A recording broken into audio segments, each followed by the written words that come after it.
That is a statement win. That is a statement win if I've seen one this season.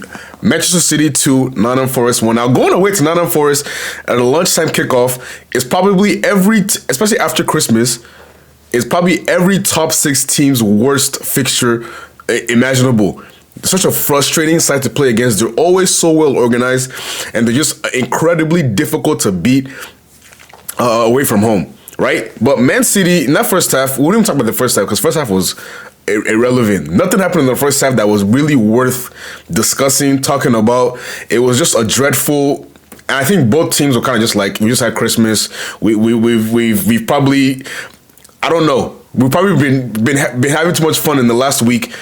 There's no football to be played right now. The second half is where the game really started, and right away, every Nottingham Forest fan, I understand how they feel. Because that, to me, is a yellow card if I've ever seen one. A player is running, maybe not directly through on goal, but he's going to get into your box if he gets that ball. And you trip him. If it's intentional or not, it does not matter. Because if you handle the ball in the box unintentionally, they give a penalty. If you tackle somebody in the box unintentionally, the intention is out of the equation. A foul is a foul, and that is a foul if I've ever seen one, and that's a second yellow card. But people are gonna say what they're gonna say about it. Oh, because it's a certain team and because it's a. I'm not gonna make any comments on that. But the refereeing in this league is horrible. Now we've all come to terms with that. Referee in this league is terrible. So it doesn't even matter what you think.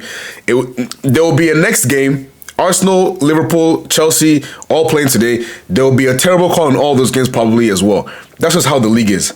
But irrespective of that, no second yellow. Man City go up and they literally score. It must not have been 2 minutes after that chance, after that foul, and they score right away. And it's Ryan Cherki again at the center.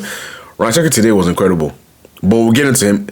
A great ball to Daniel Reinders, and much like we've seen in the last couple of games, Man City are using Daniel Reinders to the best of his abilities, letting him box crash, letting him play as more of like an advanced 8, kind of having Bernardo Silva and Nico Gonzalez as the 2 sitting midfielders. Bernardo Silva can move around a little bit and go to the right, interchange with Ryan Cherki, interchange with Matheus Nunes. All that, but he's mostly sitting with Nico Gonzalez. Nico Gonzalez has been great kind of in that holding role for Man City. Reinders is just allowed to just up and down, and that's the best way you see the best of his abilities. He's not a sitting midfielder. He's not really a 10. He just likes to go up and down. So great goal from him. But again, Forest fans, I understand the frustration. But then Forest, what they always do in games like this, when they go down, they never give up. They never put their heads down or feel sorry for themselves. Oh, that should have been a red card. They always find ways to get back into the game and continue pushing at the very least. And that's exactly what they did. Morgan Gibbs White, as I said, the first half, all of them were anonymous. Gibbs White, Elliot Anderson, Hudson-Odoi, Martin Hutchinson has some flashes, but nobody was really great. But then you see all those key players kind of coming together for the equalizer. Gibbs White, great from the edge of his own box, wins to get the ball back. Nice little shimmy, step over, get past Nico Gonzalez, and then find Hudson-Odoi.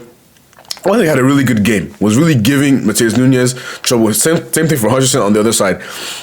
Great interchange with them, and then a great kind of reverse pass to Igor Jesus.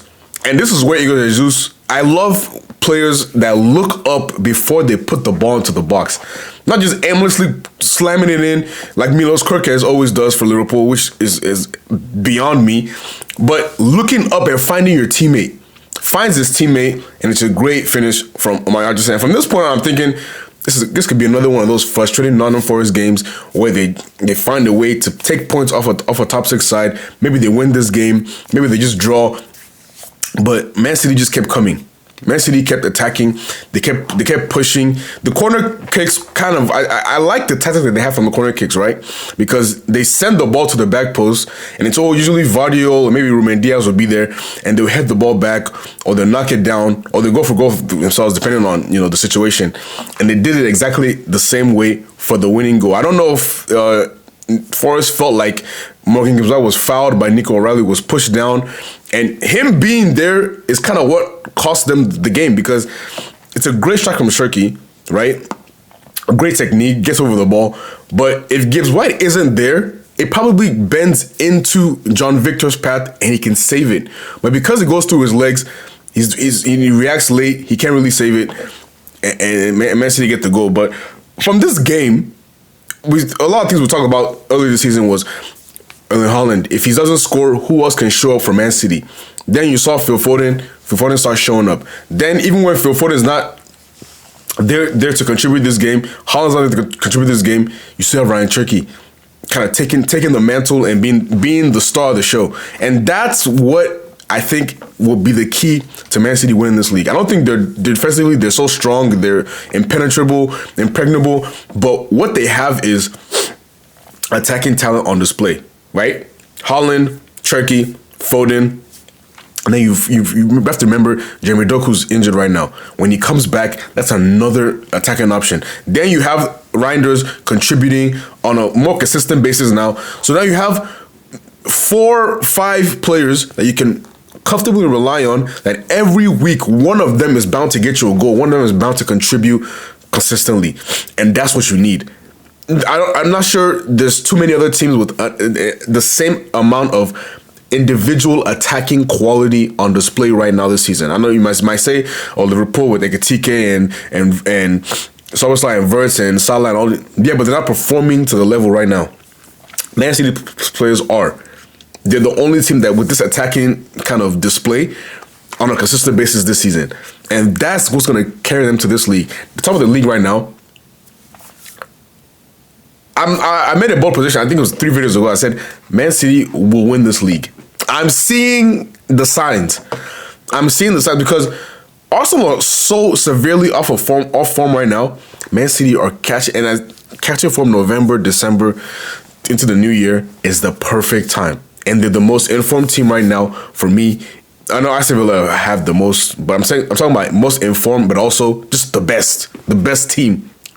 Best team, most capable team to win the league, I think is Man City. And I'm going to just put it out there and think that they're going to win the league this season. But the Ryan Cherki display today, is it I can't continue talking about this guy like he's one of my players. I love this guy so much. The way he plays football is the way when you play FIFA and you turn on the game and you make your player and you're like, oh, I want to be a cam, I want to be a CM, I make a CM attacking midfielder build every single year. And the way he plays is the way Ryan Cherki plays. He's so cute.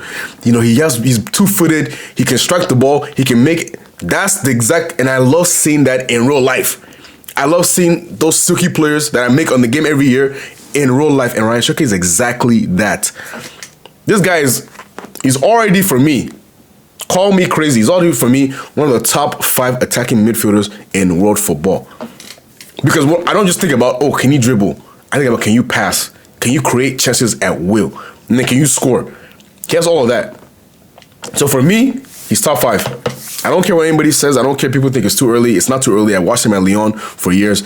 He has always had this quality. He just needed it on a bigger stage. And now he has it. And Man City are well in the title race. And I think you look at the next couple of games for Arsenal, I think they're playing Brighton, they might be playing Bournemouth, they're definitely playing Liverpool in the next couple of weeks.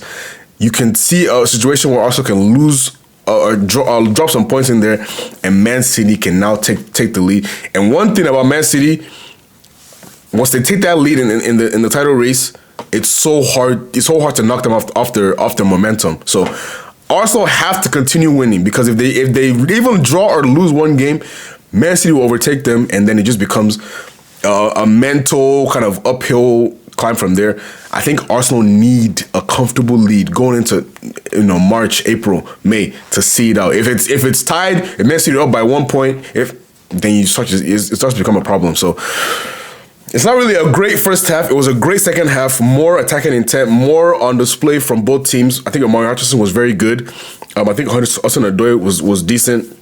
I think it was Jesus holding the ball up, linking up play, getting the assist. I think he was very, very good in this game. He hasn't really been strong in the Premier League. He's more so been strong in Europe, but this was one of his better games in the Premier League. And then from the City's perspective, Reinders, Cherki, kind of the main two protagonists on the City side of things. So let me know your thoughts in the comment, guys. Please like the video, subscribe to the channel, and I will see you very, very soon. A lot of games today. Like I said, Arsenal, Liverpool. I'll definitely make a video for Liverpool. Chelsea, Aston Villa. We'll make a video for that, and then Nigeria as well in the AFCON. A video will be up for that. So at least 4 videos today, maybe 5. We'll see, but. Let me know your thoughts in the comments about this game in particular, guys. Like the video, subscribe to the channel, and I will see you very, very soon. Peace out.